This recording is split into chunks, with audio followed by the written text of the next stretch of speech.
when all the dark clouds roll away. Yeah, the sun begins to shine.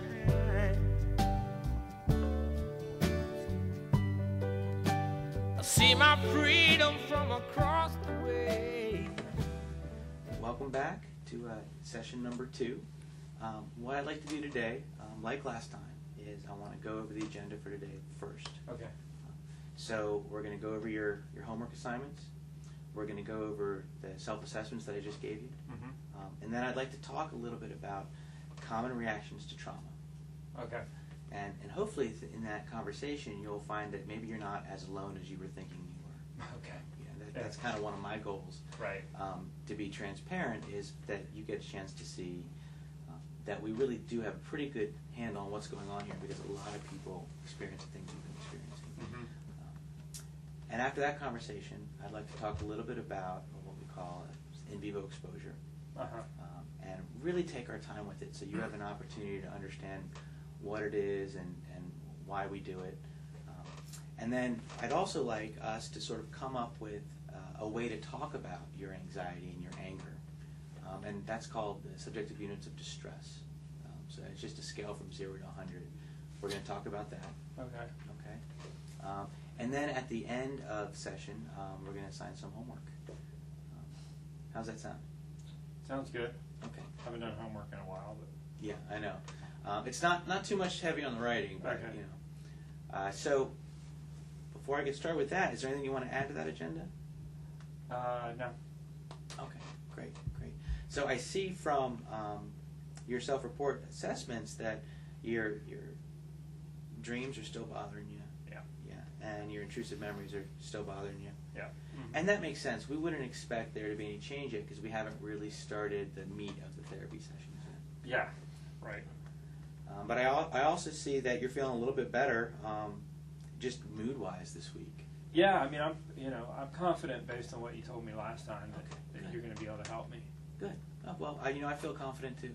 So Yeah. I'm glad we're on I'm the same picking page. up on that. Okay, good. That makes me feel good. Okay, great. Right. So what exactly is making you feel that way, you think?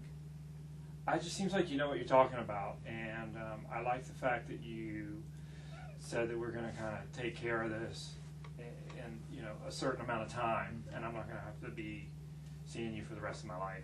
You know what I mean? Right.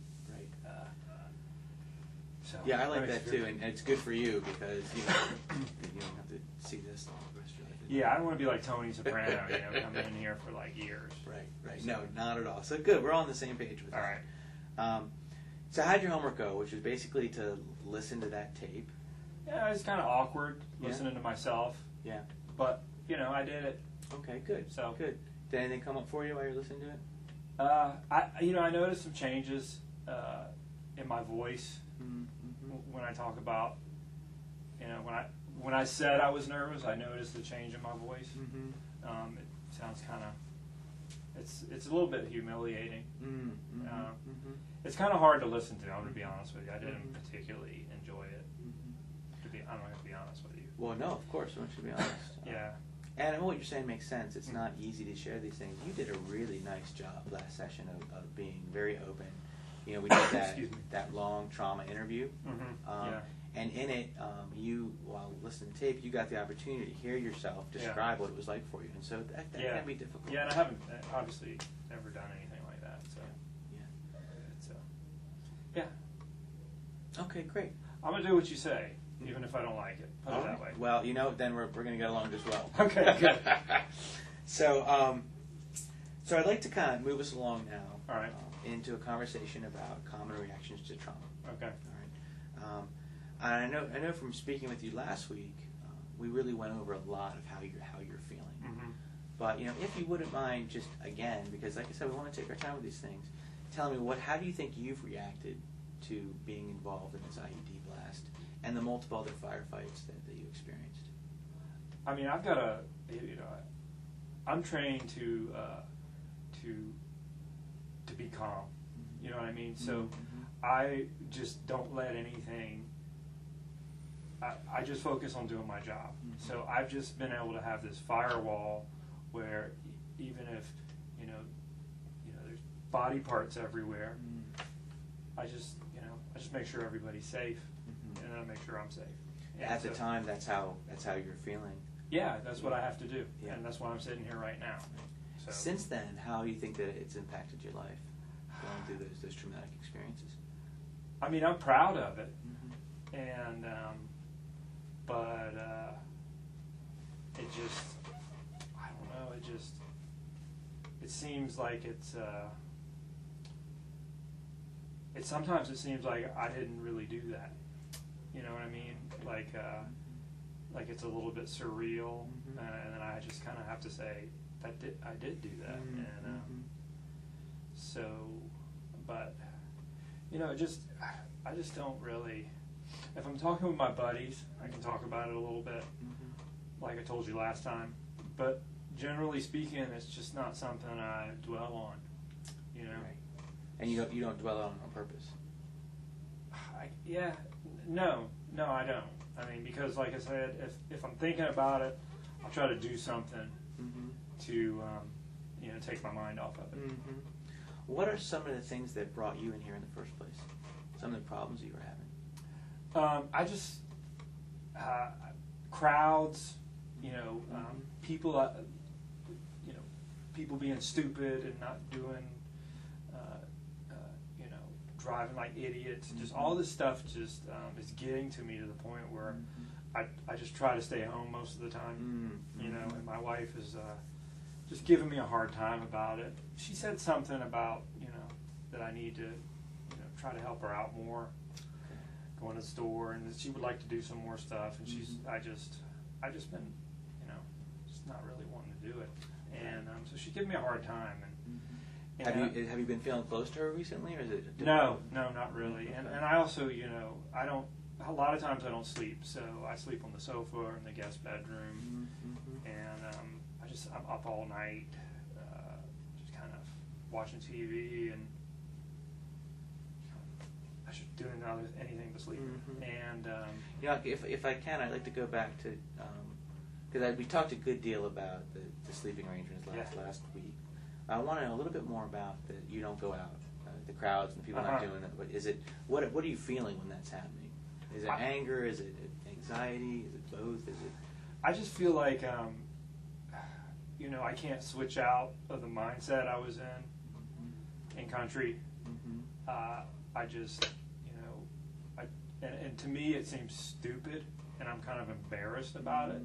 That I think that I've got to scan the top of the shelves in Costco looking for snipers. It just seems ridiculous. Right. You know what I mean? And then I think like I'm probably acting weird.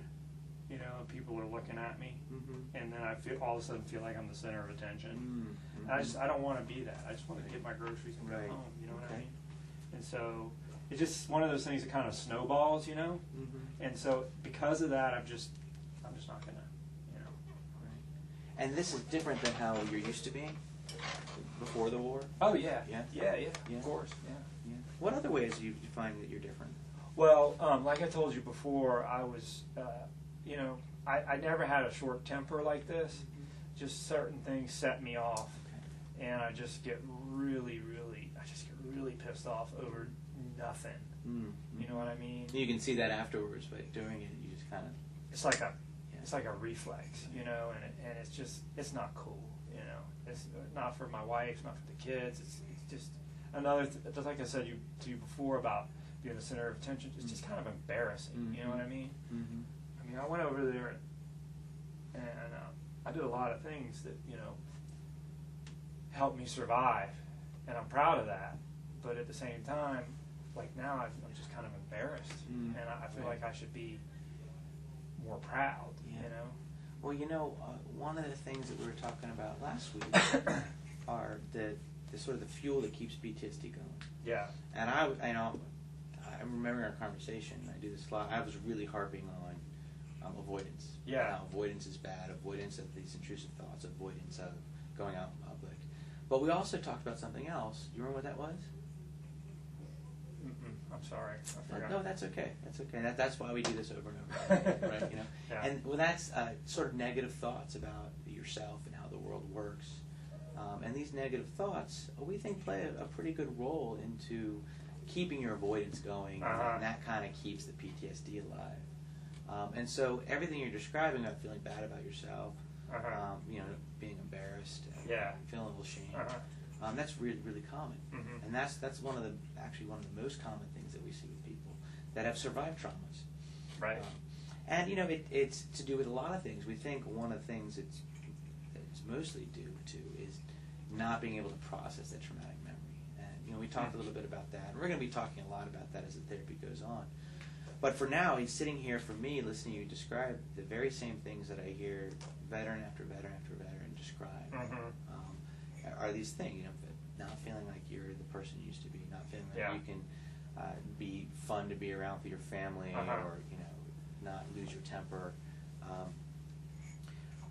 I know we talked a little bit last time about the intrusive memories of the IED blast, and how almost any time this can kind of come back to you at various levels. Yeah. There are things that set it off that are kind of obvious, like something on the news. Driving a lot, I see like somebody had a bunch of trash fall out of the back of a truck the other day, so there was all this debris on the road, and that really, really upset me. So it's just, Well, and to be clear for me, because we've already talked a lot, but to be, you never come close to hurting yourself or hurting other people. But that doesn't mean you don't feel out of control sometimes. Do I have that right? That's absolutely, I guess, that's exactly it. Okay. And I mean, my training is discipline and control, and now I'm kind of in the opposite of that. You know what I mean? That's what really bothers me, because I've never been the kind of person who feels sort of helpless like that, and that's like I said, what really bothers me. It just seems that's not me. So what also goes along with this is not going out of the house often. Means that you're not able to do a lot of things that you used to enjoy. Right. What are some of those things? I mean, I used to play a lot of sports, and I have some injuries, but I want to get back in shape and do that. What sport do you play? Basketball. Okay. Well, you're tall, so you'd be good at that. Actually, I'm not that good, but I still like to play. My wife and I used to go out a lot. I used to take my kids. I take my kids places, and it's like almost everything. I wouldn't say I had like a huge distinct hobby, you know what I mean? Like something I was like dedicated to. I just did stuff, and now I don't really do stuff, and it's not going to work out. I can't. It doesn't feel right for me, and like I said, I'm getting feedback from my wife that it's not really working for her. Okay. And one of the things that's important for me in this conversation is that we tie it to and we ground it to all the traumatic experiences you went through. Yeah. Because if I'm understanding you correctly, this is not how you were at all before the war. No, not at all. And so we can pretty much guess that it has something to do with being involved in all this traumatic experiences. I think so. It's been a while, and I've grown up because of my military experience, but I don't really think it's. It's because of that. It's got to be, because that's what I think about. At night, when it's quiet. Absolutely. Yeah. And so the intrusive memories that come back, and the dreams, and the sort of checking the doors, like you were saying, that's very easily tied to your war experiences, and anybody can see that. Right. Yeah. But some of these other behaviors, like the loss of interest in being intimate, the depressed mood, and really not wanting to play sports, being irritable all the time, not just when something reminds you of the war. Those are the things that are also probably connected to your going through these experiences that a lot of people don't always make those connections. So I'd like you to take a look at this. This is a list of common reactions. I'm going to give you a copy of this to take. But let's look at this. This list was written many years ago, before anybody knew who you were. But let's take a look. You've got that, right? That, that. Tell me if I'm wrong anywhere, if I misunderstood. Yeah. That. Yeah. You've got that. loss of control. We describe that to a T almost, the feelings that way. Feeling shame, anger, irritability, negative thoughts about yourself, disrupted relationships, decreased interest in sex we talked about last week. That sort of goes hand in hand with sleeping in the other room. Yeah, doesn't it though? Yeah. And then, activation of other traumatic memories isn't an issue for you because you really didn't have a significant trauma history before the war.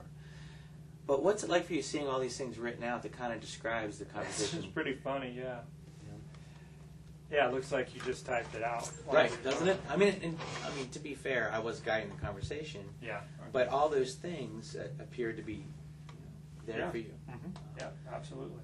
And so, the idea that I think is important for us to kind of talk about is that what you're experiencing now is extremely common. But having PTSD is a very isolating experience, or it can be for a lot of people. You're stuck with these memories that you don't share with people. Yeah. And you're stuck sort of isolating yourself. So it can be this very lonely experience. You haven't used that word, so I don't want to project that on you, but I think a lot of times I hear people saying that it's a lonely... I think it fits, It definitely gets worse over time. It's one of those things you think, that's not a big deal. You know what I mean? Right. I'll eventually start sleeping well again. I'll eventually have more interest. Right. I'll eventually realize that the trash on the side of the road is not going to blow up. Right. But it hasn't done that. It just. And you're just waiting for that realization. Yeah, and it hasn't stayed. It's gotten worse. Right. And that's what upsets me. Absolutely. And I think you're in the right place at the right time, because I can teach you what other Marines have done before to get to that point where it doesn't bother you. Like you're doing a lot of behaviors that prevents that learning, or if you will, relearning. Right. So the checking, that prevents you from actually being able to learn that the thing's not going to go off, because you can say, well, I'm safe because I keep checking.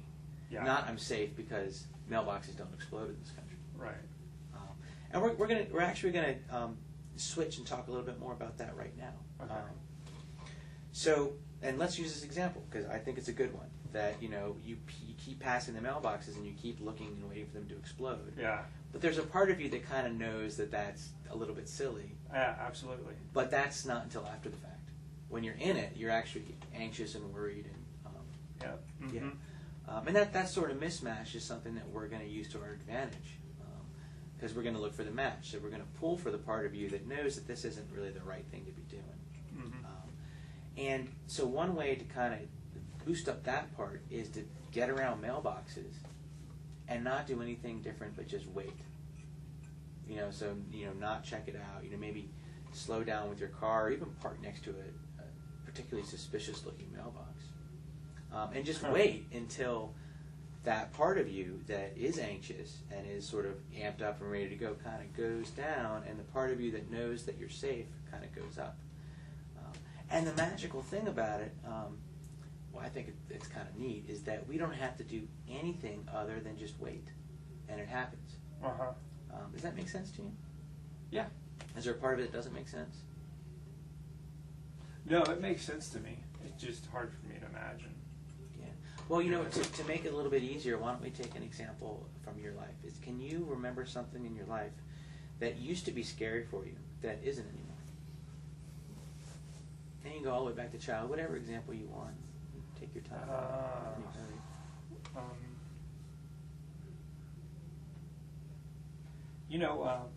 I had a hard time learning to swim.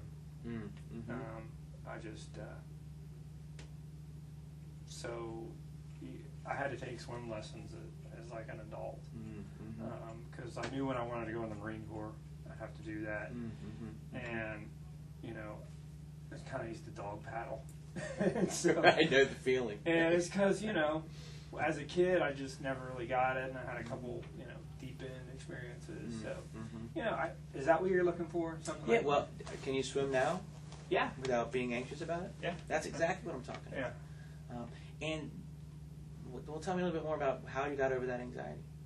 I took swim lessons. You got in the water. Yeah. Right. So, and I think that that's really important for this conversation, is that you got in the water.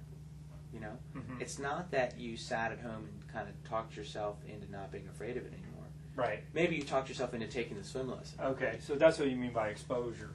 Yeah, Expose that's yourself exactly to the water. right. And the more we expose you to these things that you're anxious about that aren't actually dangerous, the better you're going to start to feel. Right. It's actually a lot more simple than I thought.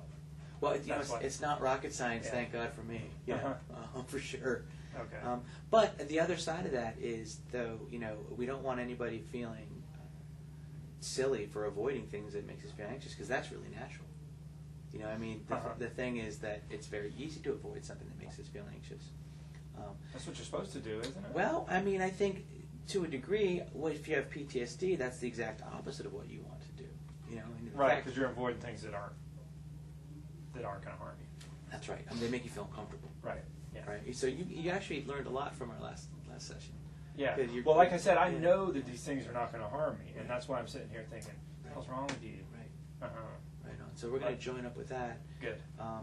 And so if we can just get you in the water, right, and prevent you from getting out of the water before you feel better, Oh, okay. then you'll get better. And so you're doing a lot of things that are kind of like you getting out of the water. Uh-huh. So for example, you're looking down streets, you're switching lanes if you're coming to your mailbox, right? Tell me if I'm wrong. These are all the things you described. It depends, you know.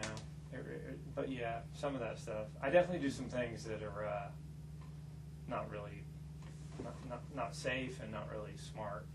I'm just some. You know, have you ever heard people say they're just beside themselves and they're just kind of like, "What are you doing?" Mm-hmm. That's kind of how I feel. You know what I mean? Yeah. Yeah. And so. Okay. So, so what's something you do that would be dangerous? Dangerous? Yeah, you said that sometimes you act in a way that's dangerous. You mean when you're driving, you're like switching lanes? Yeah, aggressively? yeah. Right. Like the other day, I got over in the left lane and I was on a turn, and like somebody was coming, and they beeped their horn and were like, "What the hell are you doing?" If I would have been, you know, if they would have been texting or something, you know, Right. which everybody does. Right. That's another thing. Driving in general, not just the things I see on the road that I think could be IEDs, but just people driving just really sets me off. And so what we're going to talk about is exposing yourself to that in such a way where, to go back to your metaphor, we don't get out of the water. So switching lanes is kind of like getting out of the water. Oh, okay. Right? You feel anxious. Right. So what do? You switch lanes to feel better. And what we'd want you to do is we'd want you to kind of stay in that lane and just deal with it. Okay. You know, kind of same thing with the crowd, same thing with, you know, maybe watching Wolf Blitzer on the news. You know, you get your blood pumping. Right. Things like that. We call this kind of exposure in vivo exposure, Right. Because it's happening in the real world, in vivo. We use a Latin word. We want it to sound cool. But it's actually just one way to kind of differentiate it from imaginal exposure, which is the work that we're going to be doing, kind of confronting the memories of that IED blast. Right. We're talking about in vivo exposure out in the real world. There's a lot of really good reasons why we want you to engage in this, and it's important for me that you understand those. Even if you don't agree with them, I want you to understand why I'm going to be asking you to do the things I'm asking you to do. Okay. And so you hit on one yourself. You'll start to, your anxiety will drop if you can just stay in the water long enough. Okay? So you're going to learn, you know, the part of you that knows that it's safe is going to get bigger. Right? You're going to learn that the world is not being on patrol in Iraq. Right? That if you keep confronting these situations without, you know, doing these checking behaviors or withdrawing or things like that, you're also going to get an opportunity to learn that the anxiety that you feel doesn't last forever. Does that make sense what I'm saying? Yeah. I mean, I'm not sure how long it lasts. I've never really timed it or anything, but it's just... Well, you wouldn't know because you always do something, or you usually do something to kind of escape the situation. Yeah. So this gives you the Well, opportunity. there's some times where I don't, you know, I have to, I can't escape it immediately. Right. You know what I mean? Right. So. Right, exactly. And so now we're going to be asking you to not escape it immediately on purpose. Okay. Right. And that's going to give the opportunity to see how long does it take for me to relax. Oh, okay. Right, and so you'll find out that some of the things really, relatively quickly, your anxiety drops, maybe in a matter of minutes. And other things might take a little bit longer, like being in the middle of a crowd. Well, we're going to find that out together as a team. And what's really cool about it is that you're going to be finding out as you go through the treatment. It's a stepwise process, so the things are going to start making sense for you the more we do it. Mm-hmm. And if they're not, I'm here to help sort of change things up to make sure that this goes well for you. Okay. I'm pretty sure it's going to go pretty well. That you're going to really see that your anxiety is not going to last forever. That it comes down with time. Okay. And we've got a word for that, and that's called habituation. Uh-huh. Have you ever heard that before? Yeah, you talked about that last time. Yeah. Okay, so it's just a kind of a long word to say that you get used to something. It becomes a habit. Well, yes and no. So something that's is a habit for you is not very anxiety producing, right? So it becomes not anxiety producing. Okay. So, for example, if let's go back to that water metaphor. Mm-hmm. You jump in a cold pool, Mm-hmm. your body feels cold. Right. What happens if you stay in it about 10 minutes? Yeah, it just doesn't feel as cold anymore. You get used to it. Mm-hmm. And that process we call habituation. We're going to be using that word a lot. I'd like you to kind of get used to using that word. I'm not going to throw around too much jargon, but that's a word that I'd like us to learn and use. Okay. So the habituation is just your body getting used to something. And what you're doing now is you're preventing your body from getting used to a lot of things by avoiding it. Or by switching lanes, or by not going out to Walmart in the first place. Okay. And so in vivo exposure helps you learn that habituation happens. Okay. Does that make sense? Yeah. Part of it doesn't make sense? No, it makes perfect sense to me. Right. Doing these in vivo exposures also blocks the bad habits you developed of avoiding. Right? You're kind of in this habit of kind of avoiding life and avoiding different things. Right. And you avoid things now that really aren't even that anxiety provoking to you. I mean, imagine that your wife calls you, right, and says, "Hey, I want you to stop by the store and pick up some milk." Mm-hmm. What are you thinking? She won't even call me and do that. Right, she's learned. She won't even call me. Well, back in the day when you used to have that sort of conflict, how would you feel right away? I'd be like, what time is it? It's going to be crowded. Okay. Yeah. Right. So and what was the feeling that's associated with those thoughts? Just kind of trapped. Okay. You know what I mean? Yeah. A little panicky maybe. Yeah. Okay. So you're sitting on the phone. Backed in a corner. Backed in the corner. Yeah. So you're sitting on the phone feeling these things. Right. And then you come up with an excuse. You say, "Oh, I can't because I've got, whatever." I did do that, yeah. Before she kind of got on to me, about why I was really doing this, I'd be, I can't remember what I say. But you come up with something. Yeah. And that's very common. Right. For folks that have PTSD, they're used to throwing out excuses. But going back to you sitting on that phone call, right? Your anxiety's up. You feel backed in the corner, to use your words. And then you come up with an excuse. How do you feel now? Relieved. Yeah. And out of it. And that's immediate, isn't it? Yeah. Like, off the hook. Right, off the hook, relieved, your anxiety comes down. Yeah. And what's cool about this example is that all those feelings happen within like 30 seconds. Right. Yeah. And so you've gotten the habit of avoiding, of making excuses to modulate that anxiety down. And you do it across situations that are really anxiety provoking, like going dancing, to even little things like stopping and getting milk. And I think that this is probably what you were talking about earlier on in our conversation today when you said you're not very helpful around the house, right? You're not picking up the cleaning, you're not going shopping, you're not... Well, I'm helpful around the house because, I clean the house, but as far as going to the store, picking up the kids from school, taking the kids to the playground, all that stuff, I'm not helpful. You're avoiding it all. And you're in the habit of avoiding, right? Right. If I'm understanding you correctly. Yeah, I guess, right. So, national exposures give you the opportunity to break that habit. Okay. Because you're in a habit right now. Yep. On top of everything else, the avoidance works. I mean, it modulates your anxiety down. But even without that, you're just in a knee-jerk reaction habit of saying, nope, can't do that, not going to do that. Yeah. Which kind of leads me on to another thing that exposure is really good for. In vivo exposure is really good for, is helping us feel better about ourselves.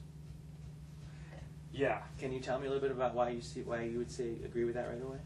Well, like I told you before, this is kind of this is not a good. It's wimpy You know, I don't know what else to say. It's just, it's not a good approach to handling things. So I feel embarrassed by it, you know, and so the embarrassment is just, I don't want that. So I feel like if I, you know, handled it a different way, like you said, maybe confront it and then reduce the anxiety, I'm not going to be embarrassed by that. Yeah. You know, I'm not going to be like I'm lying to my wife to get out of this. Yeah. I don't think I could put it any better. You're hitting it on the head. Okay. Yeah, you know, and that's what we typically see. Once people start confronting the anxiety and going out and doing the in-vivo experience, they start feeling a lot better about themselves. Okay. Pretty much right off the bat. And I would expect that you would have the same experience. We're going to have to kind of see how that goes. I mean, nobody's got a crystal ball, but my bet is you're going to start feeling a lot better relatively soon. I mean, thinking about it makes me feel better. Good. I mean, it's so, you know what I mean? That's great. I knew I liked you. You're making my job easy. So there's one last thing that doing these in vivo exposures is a good idea about, and that is it helps you actually distinguish safe situations from unsafe situations. Now you're kind of setting this, your thermostat's high, and everything seems like it's an unsafe situation. Right. You have kids. I'm wondering, are you familiar with the Where's Waldo books? I mean, I remember them, not from my kids, but from a while ago. Okay, Yeah. so you know, you open the book and Waldo has a red and white hat on. Right. And you have to find them. But there are these red and white things everywhere, right? Yeah. Right. That's kind of the trick. That's the game, right? And so you open the book, and it takes you a lot longer to find Waldo because there's all these distracting things that look like they could be Waldo. And so you can imagine if you turn the page and you just see Waldo on a blank page, it's a lot easier to find him. Yeah. Well, you know, does it make sense that that's kind of how having PTSD is now? The world looks dangerous to you. You see danger everywhere. So it might be actually a little bit harder to find danger where it really exists because everything looks dangerous to you. Okay, yeah. I never thought of that. But I could see what you're saying. And a lot of times people don't agree with this idea. They think, well, no, Peter, you don't get it. Like, I'm safe because I am constantly aware, and that keeps me safe. And that's a very common PTSD thought and feeling to have. Yeah. And that's one of the things that the in vivo exposure helps kind of reduce, is that you start to see, as you start to see the world is not as dangerous as you think, and you start to feel better about yourself, you actually are in a much better position to sort of see real danger where it's at, where it lies. Yeah. But this is something that you don't have to agree with right now, that we get to kind of go through it together and see if this is going to be your experience or not. Okay. Yeah. So just to recap, in vivo exposure, it blocks avoidance. It allows you to separate what's dangerous from what's not dangerous. It leads to habituation. It allows you to break the habit of avoiding. It increases your confidence. And it also does one other thing. It helps us process the traumatic memories. Okay, by confronting how you feel now after the trauma over and over and over again, repeatedly in a safe situation, it helps us process that you're not there anymore, that you're here. Okay. Does that make sense?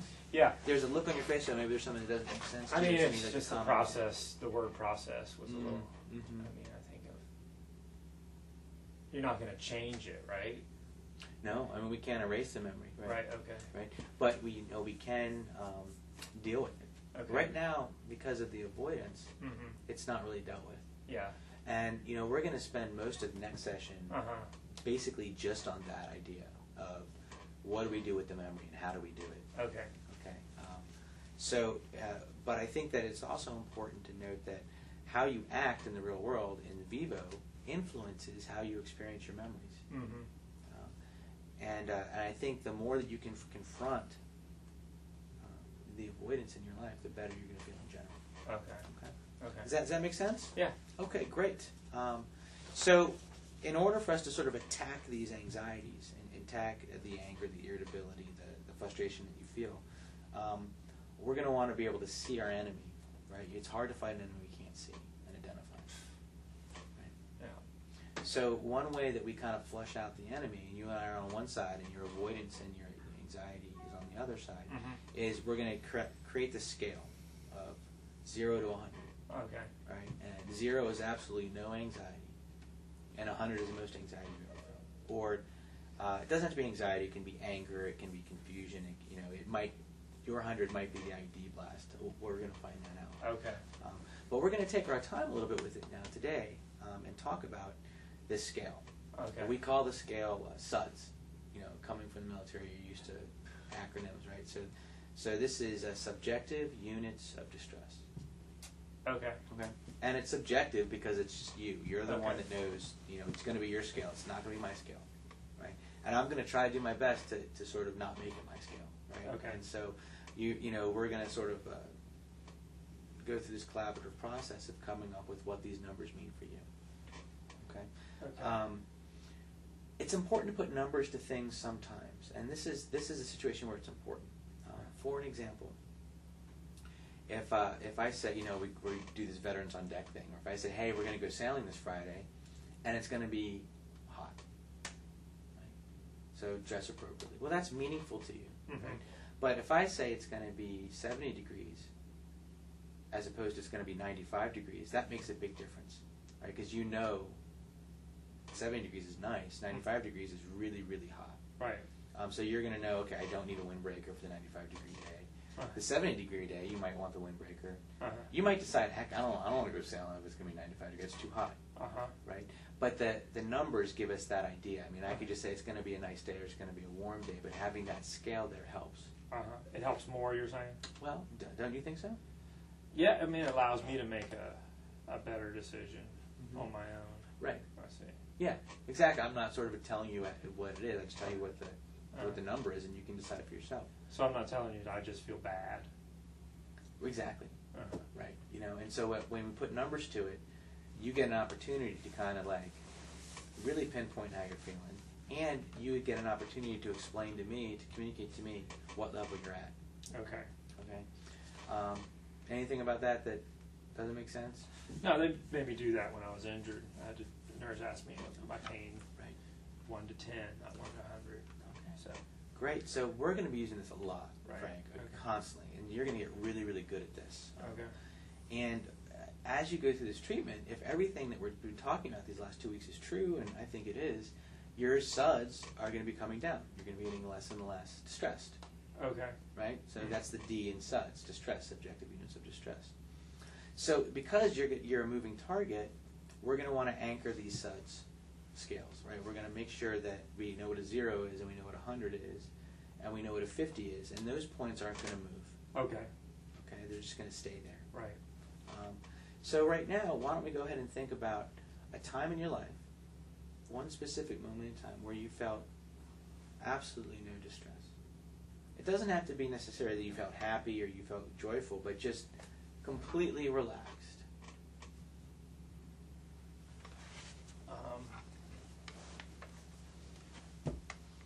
You mean right now?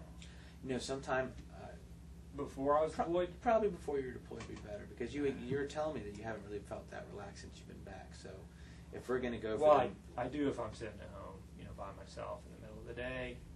Yeah. No, let's go ahead and try to find something before the war, some specific memory.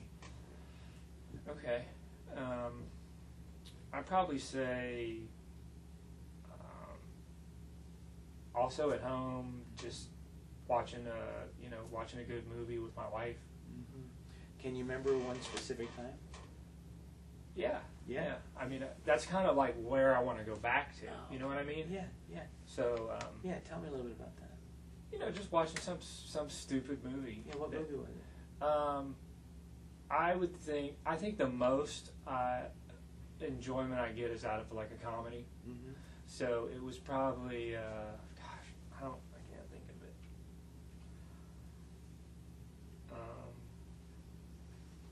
I like Will Ferrell, Elf. So those kind of movies, silly kind of movies. So watching silly movies before deployment, at home with your wife. We're just, we're drinking a beer, kind of laughing. Kids are in bed. I'm not completely relaxed to the point where I'm like falling asleep, but it's good. You know what I mean? It's like enjoyable. It's enjoyable. Yeah. So we're having fun. You're having fun. There's just no anxiety at all, no distress. No, not at all. Okay, so that's going to be our 0. All right. So we're going to say, if it's okay, but I need you to check it out, that you are completely relaxed. You're just not in a coma or you're not asleep. Right. Right, but okay. that's what we're shooting. We I are shooting for understand now. completely relaxed, or as relaxed as you get. All right. You know, if you can't imagine ever being more relaxed than that moment, that's our 0. Okay. I think I get it. Yeah. Because also when I think about relax, I'm thinking about like, you know, when you're about to fall asleep, you know, that feeling you have, Right, that yeah. warm feeling of about to Right, like pass out. You're not talking about that. Not really, because that's more sleepy. But Okay, that does you're not feel sleepy. good, though, right? Yeah. Yeah, why don't we go ahead and stick with this couch thing? Okay. If you think of another thing that you'd like to use as 0, like maybe you're on vacation on a hammock once, that's fine, too. But Okay. it seems like you've got a pretty good idea of what that felt like and what that was like. Yeah, I'm thinking of no anxiety. Yeah, and that's right. what. And that's a 0. And Right. we're going to call that being on the couch, watching Elf or a silly movie with your Mhm. wife. Right. Okay, great. That's your 0. And what's interesting is, or I should say important, is that that's not going to change. Right? How you felt when you were watching Elf with your wife is not going to change. Right? That's why we're calling it an anchor point. Okay. Okay? Right. I All get right. it. And that gets more important as we kind of go up the scale. So, what's the most distressed you've ever been in your life? And it could be this ID event, but it doesn't necessarily have to be. I would say that, or you know, there was lots of things like that. Mhm.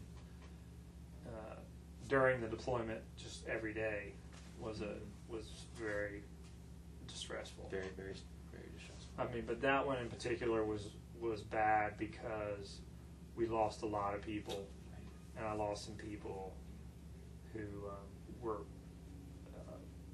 really close to me, and I just felt I felt so close to not making it out of that more than I ever did before. That sounds good. We're going to use that. I'm going to kind of pull us back from that right now. Yeah, it gets me kind of upset just talking about it. And I'm not pulling you back to not get you upset, because we're going to be getting you a little bit upset, right? But and as we go through that, you're going to be getting better and better. Mhm. But I'm pulling us back from that just because we kind of our agenda today. We got to kind of get through. Okay, all right, but yeah, that's 100. IED that's blast 100. All right, if watching Elf is a 0 and the IED blast is 100, what do you think is a good 50 for you?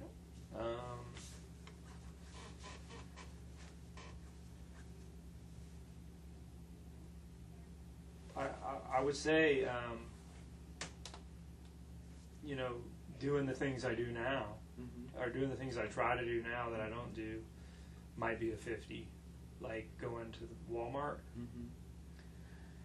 Well, see, that's a really good example of something we don't want to use as an anchor point, because you go to Walmart lots. Okay. You know, it'd be better for us to use something again from maybe before the deployment, some specific memory you have of a 50.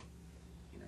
So a 50 would be pretty dangerous. I mean, like I was going to die. Like. Well, it'd be halfway in between totally relaxed and totally stressed out. So if you're going to die, that's probably not a 50. That's probably up over 80. Okay. Into the 90s, like. Okay. But you know, maybe being late for something, or being in a little bit of argument, or disagreeing with somebody. Okay. And you know, we can change this with time. And this is part of the practice, and this is part of you getting good at this scale, is really coming up with points that make sense. So it's important that it makes sense to you. You know, what do you think a good 50 would be for you?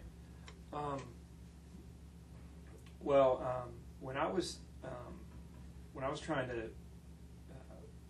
get my when I was trying to become a sergeant, I had to speak in front of a large group a lot, and I had a hard time doing that at first. So I remember getting better at that, but it always kind of stressed me out a little bit. But you know, I did it, and I ended up being successful at it. But there was always a little something in there, you know, where I just wasn't like. Maybe I should have took a different path in the Corps, but I mean, is that? I think that's a good example. Okay. As long as we make sure that we're talking about one specific time where you felt anxious, because as you gave more and more talks in front of people, you started to feel Yeah. more and more confident. But I can think about the first time I tried, where I was up there and I did it, Right. But I was sweating and. Right. Okay, that's great. So Yeah. talking in front of people, and that the first time you did it. Yeah. Okay. Yeah. Great. The first time. And that's not going to change, right? That time's over, and how you felt's how you felt, and that's Right. not going to change. Right. Okay. And That's our 50. Yeah. Okay, great. And that's pretty. It's pretty vivid too, because that was an important point in my career. Okay. Making it through that. Okay, what are we going to call that? What was the talk you gave? I should say it was it's just kind of a readiness. Readiness talk. Okay, Yeah. so we'll call it the readiness talk. Okay. As a 50. Yeah. So if the readiness talk is a 50, It was pretty routine. I mean, wasn't like this big speech or anything. but you felt. Yeah, yeah. And that's what we're going for. So Okay. it's all about you, So if that's a 50, and the ID is 100, what's a 75? Oh man, this is hard. I would say, there are a lot of times when we were deployed, especially in my third deployment, because things got better around 2010, and there were some times where we were just here and there were a lot less IEDs. We felt like we were getting things under control after the surge. Where we'd go out and it just wasn't as bad. Is that fitting? I think so. I mean, Okay. but we want one specific. Oh, memory, right. And if you're talking about like going out of the off the fob, anytime you went off the fob, you were at a 75, even if there was nothing going on. That makes sense to me. That's what I'm talking about. Is that what you're talking yeah. about? Okay. And that's not going to change. That sort of amped up feeling. What's going to happen today? Yeah. Are we going to get shot at? Are we going to have to kill somebody? Yeah. Feeling. Some people might say that's more of an 80 or 90, but if you feel it's a 75, I got to go with what you're feeling. Well, if I think about what was going on in 2005, and I compare it to that, I mean, my scale's a little skewed. Well, I mean, But- it's not as bad as getting blown up. No. Yeah. No, So that makes sense when you put it like that. Okay. All right, good. So 75 is leaving the fob. Okay, good. 0 is ELF. 50 is the readiness talk. 75 is leaving the fob on a regular day. And 100 is the ID bus. Yeah. Sound good? Mm-hmm. Okay. So a couple things about this scale now that we have our anchor points is that we always go by 5s. Okay. Okay, we're not going to, if I ask you what your SUDS is, I don't want you to say 73. Okay. It's going to be 70 or 75. I thought you were going to make me do a 25. No. Okay, No. good. I mean, some people do 25. Okay. And that's great. All right. Hopefully, we're not going to be, we're going to be dealing with the stuff up higher on the list. Okay, by 5s. Yeah, by 5s. The other thing is, you might feel very anxious, right? Like I might say, how would you feel in a crowded Walmart on a Friday? And to convey that anxiety to me, you might say 110, right? right. Yeah. Not allowed. Not allowed. The highest you go is 100, right? That's it. Absolute peak. That's the absolute peak. Okay. And if we think honestly about it, even though you might feel anxious about going into Walmart, it's not going to be as bad as getting blown up. Mm-hmm. So, what do you think going to a crowded Walmart would be for you today? Crowded Walmart, Friday afternoon. What number would you give to that? 60. 60. Okay, good. I say 60. Yeah. Okay. What about an empty Walmart? Oh, like a 24-hour Walmart in the middle of the night? Yeah. I'm okay with that. Yeah. That's kind of when I'll go if I have to. Yeah, that's kind of why I asked. So that'd be that. like a 20, Okay, great. maybe I'd say. That's a 20 empty Walmart. Yeah. Okay. What about eating out at a restaurant? What's a restaurant that your wife and you go to, if you go to any? You mean that we used to go to? Yeah, you don't go anywhere anymore? No. Okay. So what's a restaurant that you used to go to yet?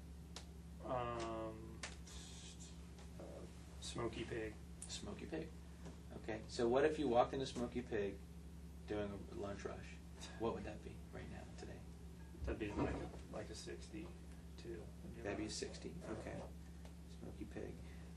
It's a little bit smaller. Let me take it to like 55. Okay, great. And this is what we want you to do. We want you to kind of get comfortable with your scale. Let's practice. What about when it's empty? Is Smoky Pig empty? That'd be kind of like a 22. Now, PTSD really sort of shapes a lot of our different behaviors, and one of them is where we sit in the space, how we sit in the space. Yeah. Right.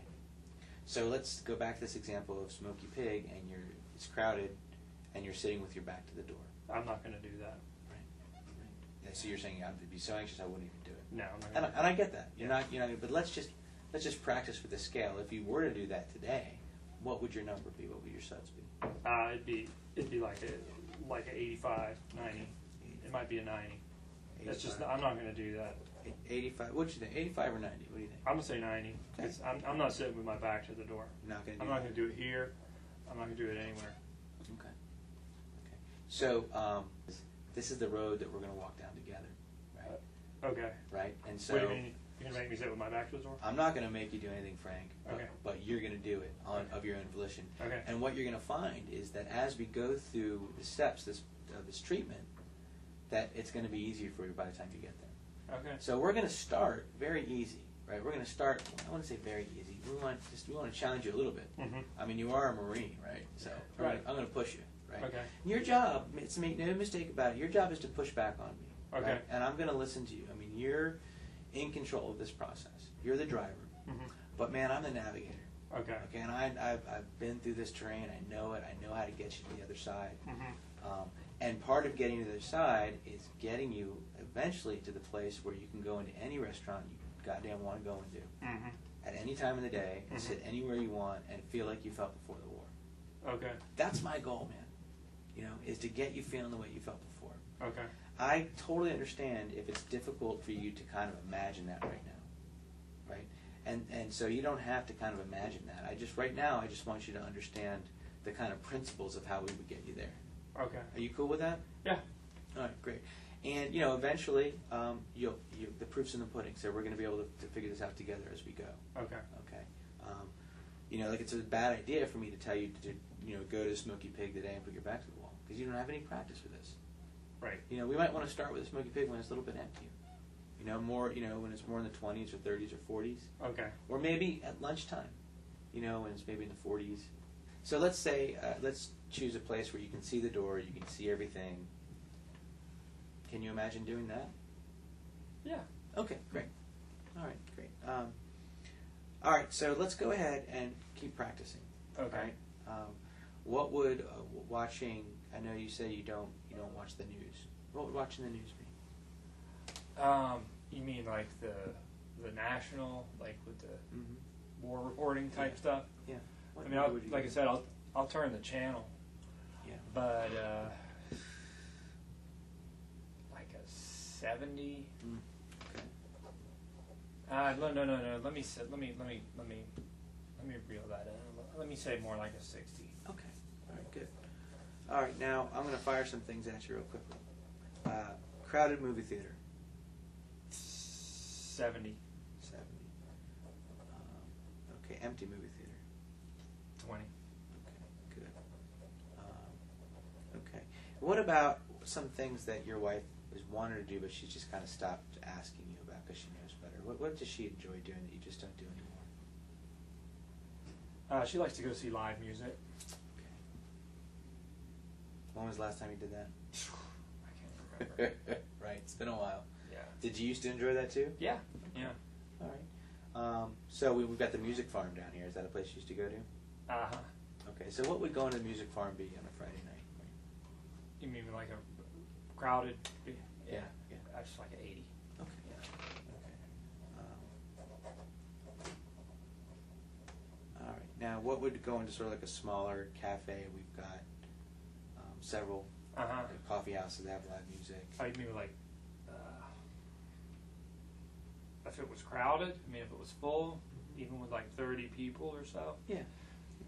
it'd be like a 60. Okay. Yeah. So there's the Mud House has people like that. They have about 30 people can fit in there. Uh-huh. You know where that is on Route 17? Uh-huh. Okay. So let's say Mud House. That would be, what number did you give it? 60. 60. Okay, great. Okay. So, what about going and playing sports? You like to play basketball. right? Yeah. That's what you said. Uh-huh. What about going down to are there pickup games that you still know of? Do your friends Yeah. still call you, or Uh-huh. do they stop calling you altogether for this stuff? They don't call me, but I know where they are. Okay. So what would that be? What if we said, hey, this weekend you're going to go play in a pickup game? That'd be closer to like that'd be more like a 45. Okay. Close, yeah, something like that. Okay, great. So there's something that is interesting that's happening for me is What? that you've got things that are up in the 80s, like going to a crowded concert, and you've got things down in 45s, like playing basketball, Mm-hmm. and you avoid all of it. Or you avoid the 45s as much as you avoid the 80s. Yeah. Yeah, and that's the habit you've gotten into. Yeah. And so that's part of our job. And one of the wonderful things this scale does is that it allows us to see that avoidance Mm-hmm. working at every level of anxiety Yeah. or distress. Uh-huh. So I think we got a really good list to start with. And do you think you could go to basketball this weekend? I knew you were going to say that. Yeah. Yeah. Yeah. Yeah. Okay. Okay, good. Let's say you go there and you kind of got your Marine goggles on, right? You're sitting there what would you be doing to sort of feel better, feel more comfortable? I would, if it was pretty crowded, Mm-hmm. I'd be checking out. First of all, I'd park far away, Okay. and I'd be looking for people bring huge gym bags, Okay. drop them by the side of the court. Okay. I'd be looking at those pretty closely, Mm-hmm. and thinking, why am I looking at those? Mm-hmm. And I would be, that's really about it. Okay. It's the reason that's not as stressful for me is it's outside. You know what I mean? Sure. Something about being in closed space Right. with a lot of people Right. is just too much to handle. Yeah. It's not right. Okay, so let's go ahead and tackle some of these things. Okay. What else would you like to do this week?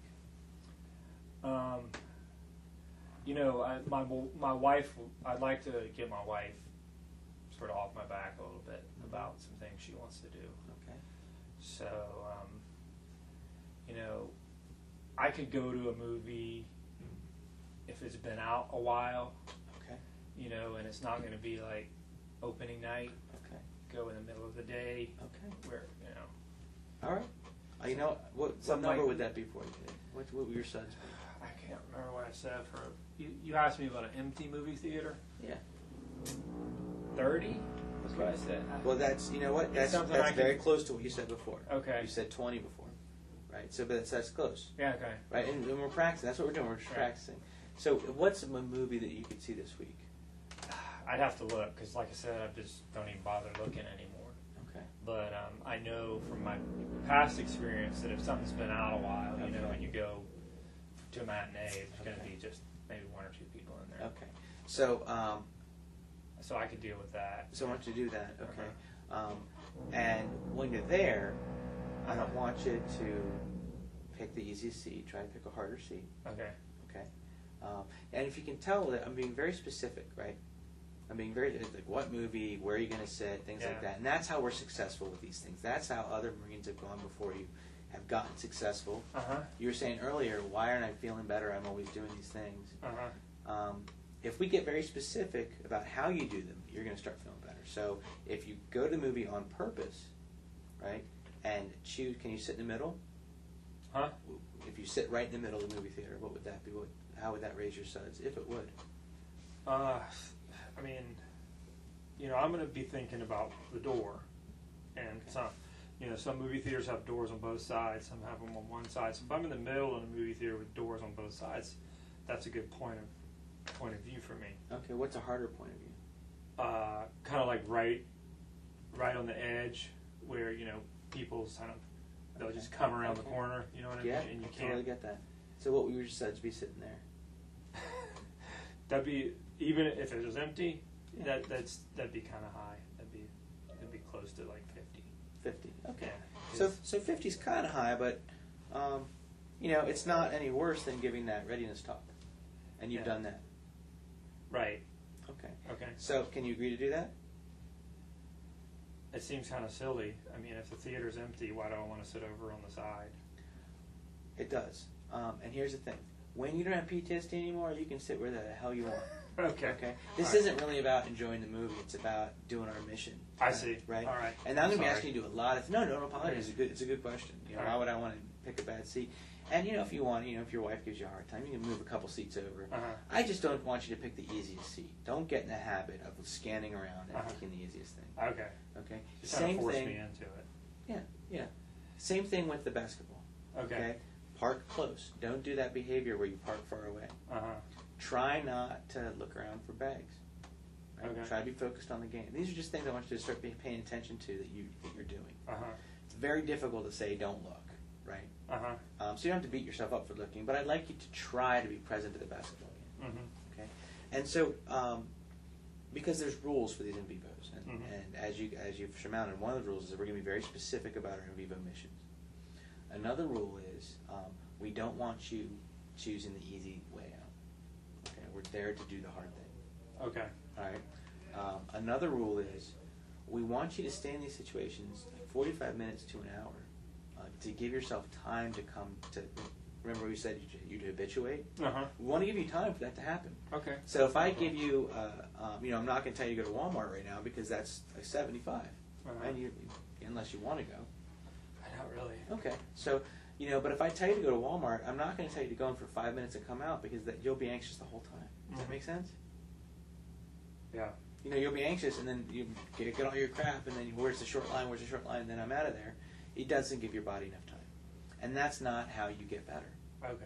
Right? You get better by going in Walmart and staying there long enough for your SUDS to kind of come up, and then they just kind of come down. And that's what I was saying, the beauty of this, is that we don't have to do anything else but just stay in the situation. Mm-hmm. So going back to the movie theater, it's okay for you to be thinking about the doors. Mm-hmm. I just don't want you sitting near them. Uh-huh. You know what I'm saying? Like Right. we're gonna attack this through your behavior because it's very easy to change your behavior. It might be anxiety provoking, but at least we have control over it. Right. Okay. The other rule about these in vivos is that we want you to stay in them at 45 minutes to an hour, but the real rule is we want you to stay in it until your SUDS come down, whatever that is. I mean, if you go into a Walmart and all of a sudden you're there 10 minutes and you realize you're relaxed, that your SUDS are down to 15, 20, that's okay to leave. Yeah. Right? Does that make sense? Yeah. I You know? see what you're saying. And next time you go in that Walmart, it'll be a little bit easier, a little bit easier, a little bit easier. If we wait it out and wait for you to relax in that situation, the next time you go in, it'll be easier. Mm-hmm. That's what I'm selling you, right? Yeah. And I don't think it's snake oil. I think it's the real deal. But I'm challenging you to kind of find out for yourself. Okay. So we have to stay in the situation long enough for that to happen. The other thing is we want you to not approach these in vivo situations just infrequently, right? We want to amass practice. Okay. Right. So I'm not going to ask you to go to 3 movies, right, this week because that's kind of ridiculous. It's a lot of movies. But if you had the time, going to 3 movies would be the thing to do. Is that going to make it? Is that going to make me better, faster? The more you do these, yes, absolutely. So I would suggest maybe not going to 3 movies, but maybe can we choose a store that you could get to easily, like Piggly Wiggly? Uh-huh. I mean, you can easily go to Piggly Wiggly. There's one in your neighborhood I saw where you live. Uh-huh. Yeah. So you would go to Piggly Wiggly. Uh-huh. Let's say, what time of the day would you feel more comfortable going? Midnight. Midnight. Okay, so we're not going to do that because that's kind of PTSD behavior, Uh-huh. right? I'm not saying you got to go Friday 5 o'clock to start with, Right. but maybe 3 o'clock in the afternoon when it's not too crowded, but there's mothers and fathers in there shopping for their children. What do you think your SUDS would be? Maybe 50. Okay, good. That's great. That's a great place to start. Mm-hmm. And so what I'd like you to agree to, because it's part of the rules of how we do these in vivo missions, is repetition. So can you go there 3 times this week? At that same time? Yeah, I can do that. Yeah, okay. And what we're going to do is, you've got your book that I handed you earlier. So we're going to fill it out.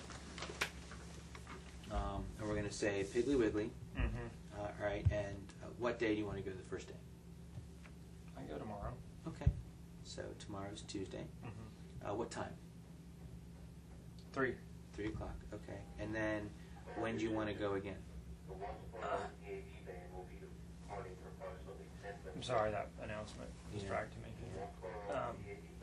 What did you say? When would you want to go again? You're going to go Tuesday, tomorrow, and then... I like to maybe go Thursday. Okay, Thursday, and then when else? I'll try to go Sunday. Okay, Sunday. Do you want to stick with 3 o'clock time? Yeah. Okay, all right, and that's great. That's great. And what we want to do is we want to make sure that you're going to Piggly Wiggly not to get spaghetti and hot sauce, though that's great to help out the house, but you're going there for this mission, right? To stay there 45 minutes to an hour. It's easy to do in a shopping center. You just walk the aisles, right? Right now, if I had to guess, if you had to go to Piggly Wiggly, you'd stay to the periphery of the store, maybe? Maybe make like little missions in to get what you need. Oh, yeah. You know, I'll go get what I need, grab it. Right, and you have a pretty good idea where those things are. You think about it beforehand? Yeah, absolutely. Okay. So that's the sort of stuff that we don't want you to do. Right? We want you to do normal things normally. Me to go down every aisle? I want you to go down every aisle with the cart. Okay. Okay. Does that make sense? Why I'm asking you to do that? Yeah, I was dragging it out. Yeah. Yeah, it's Okay. dragging it out. It's acting normal.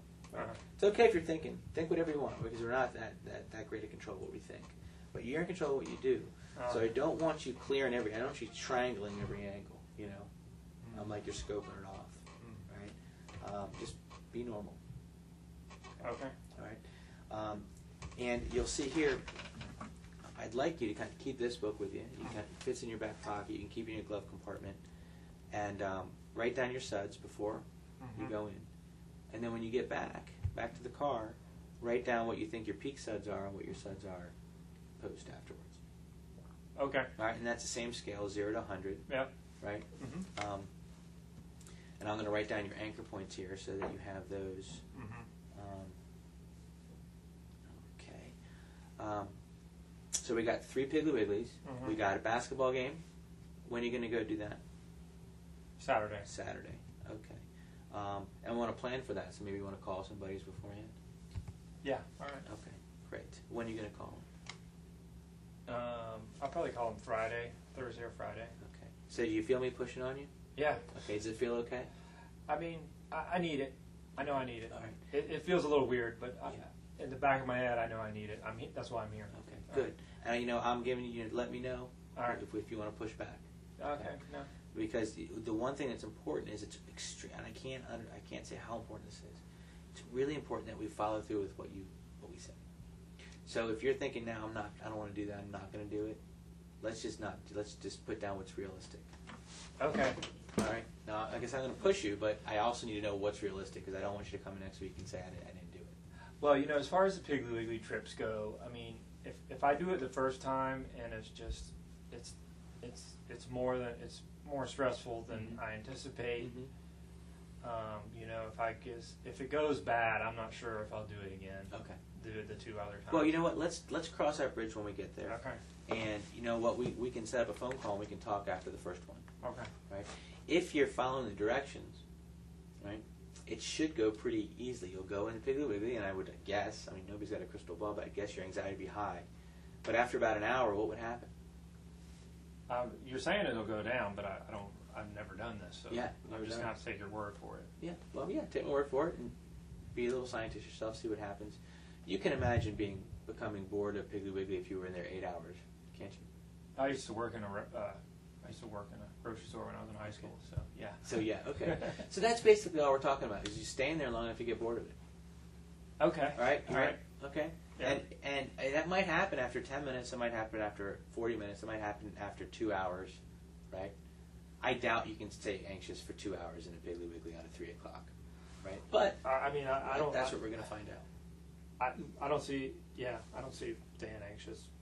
I anticipate it'll go down. Okay. Based on what you're telling me, it seems like 30 minutes. I should be able to figure out that this is not as bad as I've been. Well, that's what we're banking on. All right? I hope so. And if it doesn't go well for some reason, we're going to talk about, right? Okay. Because I don't expect you to be great at this right off the bat, right? This is a skill that I'm teaching you. It's not, it's in vivo exposure. You don't know how to do it, so we're going to practice it just like anything else, okay? And I'm here to help out. So we're going to 3 Piggly Wigglies. We got the basketball on Saturday. You're going to call your friend. When you said you were going to call your friend? What day? Thursday or Friday. And what's the friend's name? Will. Okay. Thursday. Okay, good. And then you were going to go to a movie. Yeah. Okay, that your wife wanted to see. Yeah. Okay, and what movie theater is it? Citadel Mall. Okay. And that was going to be a matinee. Yeah. Okay, and you were going to sit, maybe not necessarily in the worst seat, but one of the ones you wouldn't have necessarily chosen. Yeah. Okay. Yeah. All right. I mean, I gave you some pushback on that. I mean, but I think your response was fair. I mean, I'll sit wherever you say. As long as I'm telling my wife, that we're going to the movies to enjoy the movie, but this is also part of my, part of my therapy. Right. And she's going to love that. Yeah. Well, that's going to be one so that you're going to. It's not going to be a problem. I just, I'm sorry, I was being a little. Well, now that I'm thinking about it, your response is fair too. Why would Okay. you pay good money and sit in the worst seat in the place? So why don't we go ahead and just sit someplace that's comfortable to view the movie from, but that wouldn't be your first choice. Okay. All right. Deal. Yeah. All right. So we got a pretty good list here. I would say the most important one. I mean, all of them's important because we said we're going to do it, but is getting to Piggly Wiggly 3 times because that's where you're really going to see the most bang for your buck. It's doing it over and over again. Okay. Okay. You've got my cell phone. Uh-huh. All right. You can call me whenever for whatever Okay. reason. I'll let you know how that first one goes. That'd be great. All right. I'd like that. And also, it's okay if your wife wants to give me a call for me to kind of educate her a little bit on Okay. what's going on, or if you want to bring her next time, not to sit in our sessions, but if she wants to come, you have to let me know. I can make some time beforehand. Okay. Just because you keep mentioning her, and if she's really curious about what's going on, we can bring her in. It's up to you. It's totally up to you. I would not want her in like the whole session. No, I If don't want she her in wants to any get- part of the session. Okay. I would just say to sit with Yeah. her so that she can meet me and I could tell her She would like that. overall what's going on. Yeah, she'd like that. Would you like that? That could kind of get her off my back a little bit. Okay. Yeah, I'll do that for her. So it can be a phone call with her, or she can come in, whatever you want. Okay, Just thanks. let I me know when we appreciate talk. Yeah, you bet. All right, good. Is there anything that you wanted to add for today? No. How are you feeling right now? I feel confident that I'll be able to do these things, and I just hope they aren't too awkward or too distressing. So I think they might be a little awkward at first because there you are in the store, right? I think it's funny that I'm coming into therapy and being told to go to Piggly Wiggly, but I'll go with it. Right. All right. But that's all I could ask. Is this time good for you next week to meet? Yeah. Okay, great. Here's your book. What I'd like you to do is listen to the tape again, the session that we have right over there. And again, if you hear anything that you disagree with that I'm saying, come in and talk about it. Okay. Or if you hear something that you say that you don't disagree with, that you disagree with. Okay. Let's talk about it. It's All all. right. Sort of. My job is to figure out what's the best way to be your navigator. So if there's something I'm doing or something I'm saying that doesn't fit right with you, just let me know. Man. Okay. All right. Sound All right. good? Yeah, it does. And I'm going to rely on you for that. Okay. That's all I really have. For now, I'm going to give you this common reactions to trauma handout. Okay. We talked about all these things. Yep. And again, you can share that with your wife. You don't have to. It's up to you. But I would like you to kind of go over it one more time. Spend 10 minutes going over it, thinking about it, making sure we got everything. Okay. And I'm going to ask you to do one more thing. Think about this in vivo list. All right, because we came up with some good suggestions. But if there's other things you're noticing that you want to do or that you want to add to the list, go ahead and write them down in your book. Okay. So you don't forget them. As All they right. pop up, write them down. Oh, I should do that. Or if you see yourself avoiding something during the course of the day, write it down so that we can target it. And Okay. that goes for, checking behaviors too. If you find yourself, checking the front door 4 or 5 times a night, make sure it's locked or something like that, and you feel like writing it down, there you go. Okay. All right. All right. And that's really what makes you sort of the driver in the situation is that, we're going to go at your speed. Mm-hmm. Okay? Sound good? Yeah, it does. All right. All right, thanks.